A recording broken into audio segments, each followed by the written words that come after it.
Hi guys, recently আমি এই লুকটা ক্রিয়েট করেছিলাম এন্ড তোমরা সবাই অনেক পছন্দ করেছো, তাই ভাবলাম এই লুকটার একটা টিউটোরিয়াল তোমাদের সাথে শেয়ার করা যাক। এটা যেহেতু ট্রানজিশন ভিডিও, তাই ফার্স্ট পার্টটা এভাবেই শুট করেছি আমি। Now jump to the main thing, that is makeup. Applying moisturiser first and then একটা শার্প আই লুকের জন্য আমি মাস্কিং টেপ ইউজ করেছি। আই বেজের জন্য ব্রাইট শেডের কনসিলার অ্যাপ্লাই করেছি। আমি এখানে দুটো শেড অ্যাপ্লাই করেছি, আউটার কর্নারে অরেঞ্জ শেড আর ইনার কর্নারে ইয়েলো শেড। এখানে মজার বিষয় হলো আমার নিজের কাছেই মনে হচ্ছে আমি কোনো হলুদের প্রোগ্রামের জন্য রেডি হচ্ছি। এরপর আন্ডার আইস ক্লিন করে মাস্কারা দিয়ে আমি একটা ল্যাশ ইউজ করেছি। স্কিন টোনকে ইভেন করতে আমি একটা কনসিলার অ্যাপ্লাই করে নিয়েছি and then comes foundation. Foundation কিন্তু সবসময় একটু টেকনিক্যালি অ্যাপ্লাই করতে হয়, তা না হলে ফিনিশিং স্মুথ হবে না। এরপর হাইলাইটিং পয়েন্ট গুলোতে কনসিলার অ্যাপ্লাই করলাম। আর এতটুকু মেকআপ করতে করতে আমার হাত ব্যথা হয়ে গেছে অলরেডি। আইব্রোসটা আমি নরমালি সবার লাস্টে করি। Now my most favourite thing is applying blush. এখানে আমার দরকার ছিল একটা হোয়াইট লাইনার, বাট লাইনারের কাজ আমি একটা হোয়াইট পেন দিয়ে করে ফেলেছি।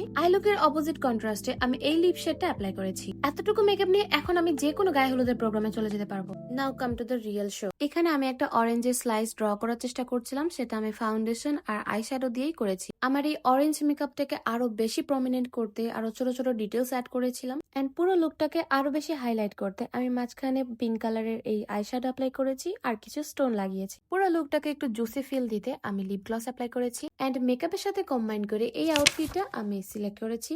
আর এইটা হলো আমার কমপ্লিট লুক। আর পুরো লুকটা আপনাদের কেমন লাগলো let me know in the comments. আর যারা আমার ট্রান্সফরমেশন ভিডিওটা মিস করে গেছো তাদের জন্য আমার ভিডিওটা আমি কমেন্ট বক্সে লিংক দিয়ে দিব। আর হ্যাঁ, আমাকে কিন্তু ফলো করতে ভুলবে না। আজকের মতন tata, see you in my next video.